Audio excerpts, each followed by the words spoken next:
nesse período ele ainda não tem, talvez, essa condição de sozinho se autoconhecer. Sim. Então ele precisa da ajuda de alguém para que reflita junto com ele e que mostre realmente o caminho. Até porque a gente tem comentado muito da aqui, escola e da família. Certo. Nós temos comentado aqui que, hoje em dia, né, a faculdade ela tem uma acessibilidade maior. Qualquer um tem acesso, foi usada até essa terminologia. Sim. Então, nós temos que fazer com que ele não tenha essa concepção que ele pode ficar mudando o tempo todo. É fácil, então tá, eu faço um ano, meio ano, um mês, 2 meses e vou mudando. Então, vou tentar. Porque não que ele não possa fazer, não é isso, mas eu quero dizer assim, a frustração dele é maior. Ele se sente muito mais frustrado porque, gente, ele começa e não conclui. Ele começa aqui, então daí vai chegar num ponto e ele vai deixando, vai protelando, e isso vai trazendo, não digo um atraso, mas não deixa de ser, porque ele começa, daí trabalha, enfim, afeta todos os pontos. E essa é também uma preocupação da família em relação a isso, né? Porque daí algumas vezes entra dinheiro ali. Certo. E dessa forma também, Neuci, o desenvolvimento de alguns elementos da maturidade. Sim. Não é? Com certeza. Porque nós estávamos também colocando essa questão sobre maturidade. A partir do momento que ele tem vivências dentro de uma instituição do ensino superior mesmo, não está cursando uma graduação, mas ele tem vivências, participa de oficinas e a partir daí ele também vai amadurecendo. Da escolha que ele está contribuindo desse lado. Com certeza, a gente consegue e percebe muito isso neles, né? Olha, matemática, até uma certa, não digo limitação, mas uma dificuldade que ele tem de cálculo. E ele começa a refletir através desse autoconhecimento, de saber o que ele quer, quem ele é, onde ele pode chegar, ele chega e diz, não, realmente eu tenho que, não que eu vou desmerecer a condição de trabalhar com exatas, mas eu não vou poder ter uma satisfação ou um rendimento. Que eu poderia ter o desenvolvimento humanas, por exatamente. E acho que ser feliz também, né? Porque não tem, a Neuci sabe muito bem, a Marli também acompanha, casos de alunos com depressão, tal, com a infelicidade mesmo de ter feito a escolha errada. Aí tem o investimento financeiro, porque os cursos não são baratos, tem a satisfação do pai, que não quer decepcionar, tem toda a questão da família, dos amigos, né? Então, é top ser engenheiro hoje, tá? Então, eu vou ser engenheiro. Eu não gostando de matemática, tal, mas eu estou pensando lá, né? Mas e essa caminhada, como é que vai ser? Então, também para esse aluno, esse jovem, né? Ele tem que ser feliz, né, na escolha dele. Exato. Nós temos casos, por exemplo, de alunos extremamente bem-sucedidos no vestibular, de tirar primeiro lugar em todos os vestibulares de Curitiba, certo? E que entraram na faculdade, fizeram inclusive cursos paralelos, matemática, engenharia, por exemplo, ao final do ano não era aquilo que ele queria. Né? Então ele se propôs foi à escola, pediu para fazer como aluno ouvinte mais um ano e fez vestibular de medicina e se encontrou perfeitamente. Certo. Né? Era um aluno extremamente bom em matemática, competente realmente, um aluno que despontava entre os outros na matemática, iniciou a faculdade e não era aquilo que ele queria. Certo, também há esses casos. Bem, nós vamos deixar então a segunda questão norteadora, que as nossas convidadas vão dialogar sobre a mesma ao longo do último e terceiro bloco. 2 das causas de evasão que estão sendo levantadas, inclusive, que as nossas convidadas já levantaram ao longo do primeiro e desse segundo bloco, têm sido relacionadas com a imaturidade do estudante e também com a escolha errada do curso. Bem, é a nossa questão norteadora, porém as nossas convidadas, nós já estávamos discutindo sobre a mesma, mas agora nós vamos aprofundar um pouco mais essa questão. Acompanhe conosco, já voltamos.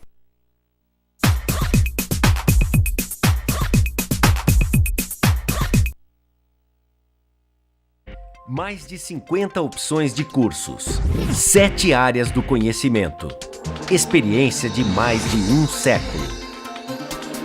Todo o know-how da FI Business School está à disposição do mercado em 4 áreas de atuação. Executive Education, com a promoção de cursos para executivos de altíssimo nível em parceria com a ESAD.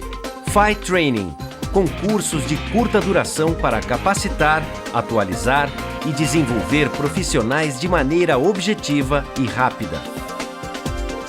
Convênios internacionais, transformando os alunos em verdadeiros players mundiais. Consultoria, prestando orientações técnicas seguras para as mais variadas áreas de negócios. FI Business School, a vanguarda do conhecimento na área de negócios.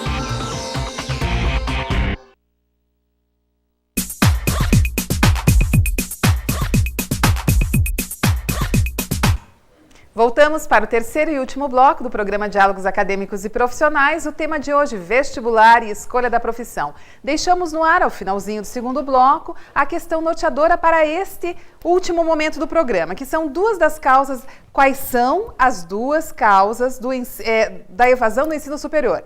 Se estão relacionadas com a imaturidade e com a escolha errada do curso ou não? Vamos então colocar a questão para as nossas convidadas. Como vocês veem essa questão da imaturidade? Nós já tocamos, é claro, nos blocos anteriores, mas digamos assim, uma das causas principais seria a imaturidade? Regina, eu acho que não. Eu acho que seria mais a falta de acompanhamento da rotina do curso que ele quer seguir, para ele saber exatamente de que maneira ele tem que se preparar para isso. A USP fez uma pesquisa muito interessante e constatou que a Neuci já falou, inclusive, metade dos alunos, ou quase metade, porque foi em torno de 44%, justamente na entrada da faculdade, a escolha pela pressão dos pais. Sim. A outra das causas que eles detectaram, a falta de conhecimento da instituição em que ele prestou vestibular e até o mercado de trabalho. Porque se ele não teve todas essas informações das quais a gente já falou aqui, né, acompanhar a rotina, saber exatamente com esses workshops que a FAI faz para mostrar para o aluno exatamente como é aquela profissão.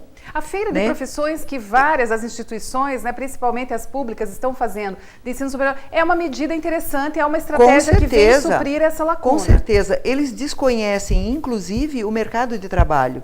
Então, eles só se inteiram desse conhecimento do mercado de trabalho depois que eles já estão dentro da faculdade e que fizeram a escolha errada. Certo. Não estão satisfeitos com a escolha que fizeram.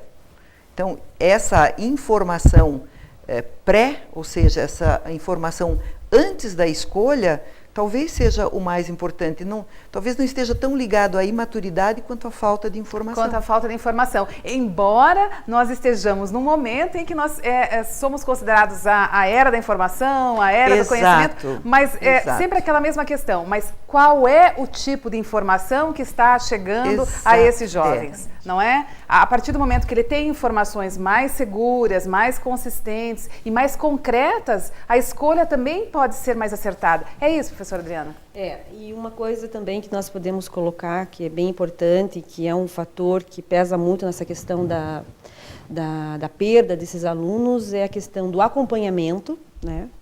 Que é da dificuldade dele em acompanhar, como a professora Marli falou, como a maioria, uma grande maioria, eles vêm com uma falta de base muito grande, de língua portuguesa ou de matemática, então essa dificuldade. Conhecimento geral. Do conhecimento geral. Né? Então, quando ele entra, bom, estou na universidade, tá, mas agora eu tenho que sair da universidade. Então, esse sair, ele pode levar 5 anos, 4 anos ou até 7 anos, dependendo da situação, né? Até nós brincamos lá na FAI, que a FAI é fácil entrar, né? Claro que em alguns cursos, mas o difícil é você sair, porque existe um rigor muito grande, no sentido que realmente o aluno tem que sair preparado. Então, na nossa realidade hoje é a questão do acompanhamento, né? Que ele não está conseguindo acompanhar, aí eles chegam para nós, já estou reprovado, estou gastando dinheiro, aí ele faz uma relação, o investimento, o estudo, né? Seria isso. Outra questão também que pesa muito, a questão do trabalho, né? Então, o principal nesse nosso público é o trabalho. O estudo já vem em segundo plano. Então, se está afetando o trabalho, ele vai deixar do estudo, né? Então, o nosso papel enquanto núcleo é fazer essa mediação, conversando com o coordenador, tal, o que nós podemos fazer. Não desista, porque você vai perder. Porque hoje esse jovem, ele chega e ele é muito imediatista, né? Ele entrou no primeiro ano de engenharia, tá? Ele viu que ele não gostou, ele sai. Ele não fica, não é como... ele vai tentar outras coisas, porque tem outras possibilidades, né? E quando ele... É muito, muito difícil a gente perder alunos no 5º, no 6º período. A maior evasão, né, em nível de Brasil os ingressantes, e hoje as instituições do Brasil chegam a perder mais de 15% dos seus alunos ao ingressar à instituição. Uma das críticas que a gente ouve às vezes é que uma instituição, ela gasta muito mais em mídia para atrair o aluno e não gasta nada quando o aluno entra, para manter esse aluno no primeiro ano, principalmente, que é o ano em que há a maior evasão. Acompanhá-lo, dar esse suporte. Exato, porque que ele na verdade, precisando. Regina, ele ainda, é como nós dizemos, por exemplo, o 9º ano, quando ele entra no primeiro semestre, ele ainda é um aluno de 7ª. O aluno de uma segunda série do ensino médio, no primeiro semestre, ele ainda tem características de um aluno de primeira.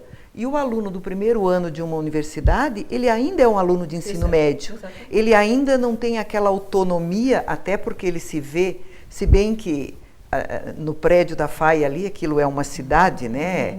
Circulam ali, eu acho que mais de 6, 7, 8 mil pessoas. Eles se encontram, eles se misturam. Mas eles são acompanhados pelos professores, pelos professores regentes, enfim, pelos assessores. E na faculdade não. Às vezes a faculdade acha que porque ele já é adulto, ele entrou, ele tem que realmente ter uma autonomia que ele ainda não tem. Então essa é uma das críticas que às vezes a gente escuta. E a gente poderia colocar assim uma autonomia supervisionada. Então, como você bem falou, Regina, o que a família faz? O que ela deve fazer nesse momento, né? Então, além dessa participação ou coparticipação, essa família vai precisar o quê? Ela precisa sentar com ele, precisa conversar com ele. Então, qual que é o nosso trabalho que a gente desenvolve no aspecto de escolha, de auxiliá-lo na escolha dele? Nós sentamos com ele. Ele tem N opções, ele quer fazer vários cursos relacionados a que seja, ele vai conhecer cada curso. Uma dica é o Guia do Estudante, que ele é muito interessante. Ele vai te dar todo um balizamento, você pode medir, você pode avaliar o que é o mercado, o que ele faz, vai exigir do quê. E eu externaria isso. Mas, no entanto, professor, eu considero também, acho fundamental, mas não é aí é muito as informações vêm de uma forma muito objetiva, direcionadas. E as questões subjetivas, ele encontra visitando a instituição, conversando com os professores, não tenha dúvida. Conversando com os profissionais. Porque não tem essas questões? A partir desse momento que ele se depara com essas informações, vai instigar ele a fazer isso. Certo. Aonde tem? Lá tem essa faculdade, ela tem esse curso. Olha que interessante. Como é que são os laboratórios? Porque ali diz que tem laboratórios, tal. Então, vai instigar ele a ter essa busca. Então, lógico, concordo plenamente. É um primeiro passo. Aí, a família ela entra para estar junto com eles. Né? A gente tem uma crítica, uma observação, não seria uma crítica, naquele aspecto que você tem que ser isso aqui.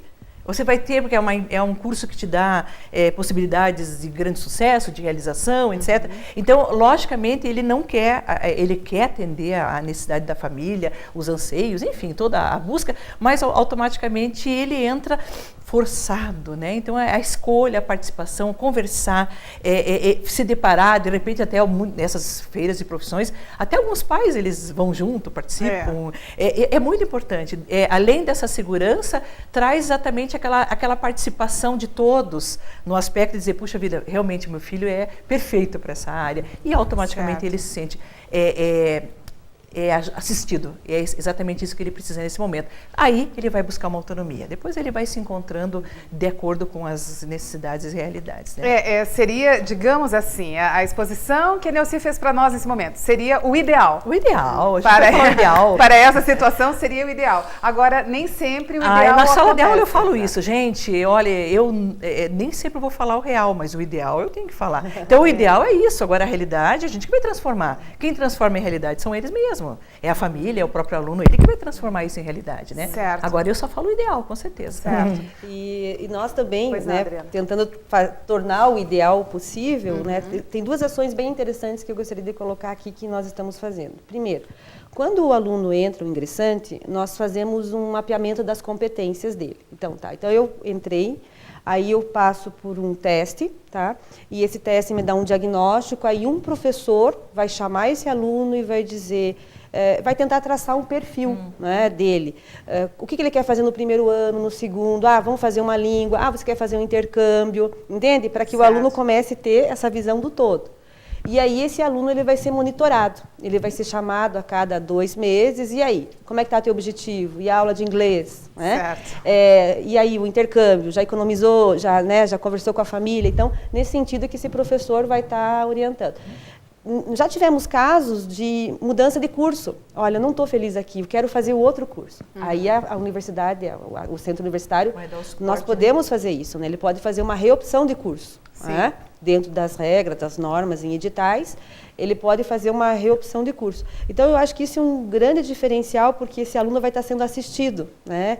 E pensando muitas vezes no que ele pode fazer a mais, para não chegar lá, e por que eu não fiz o meu curso de inglês? Ah, sem dúvida. Por que eu não me dediquei um pouquinho mais para a questão da literatura ou do esporte? Né? Então, é nesse sentido, assim.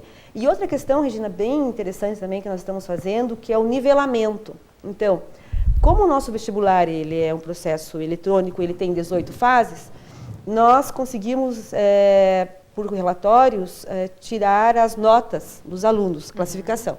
Então, aqueles alunos que são os melhores, ótimos, excelentes, a gente já tem um trabalho de premiação, tal, né? Mas e aqueles que têm dificuldade? O que a gente pode fazer para melhorar? Então, nós temos um nivelamento, né, que no colégio é o reforço, a assistência, né? Certo. Lá na FAI nós temos o nivelamento. Então, ele vai ter aula à distância ou presencial de língua portuguesa ou de matemática, e aí também entra uma parceria que nós estamos fazendo com o Bom Jesus, que eles têm um trabalho muito bacana na matemática online, que são exercícios que nós estamos usando, porque o que falta para eles é a matemática básica, não é né, coisas mais voltadas já para a questão profissional, mas é o básico mesmo. Então, a FAI está preocupada com o nível do aluno, né? Para que ele receba um pouquinho um suporte a mais, para que ele consiga acompanhar. Acompanhando, ele vai estar satisfeito e ele vai seguir seu curso. Até para facilitar um pouco também o trabalho do professor do ensino superior em sala de aula, porque ele tem alunos de níveis muito diferentes.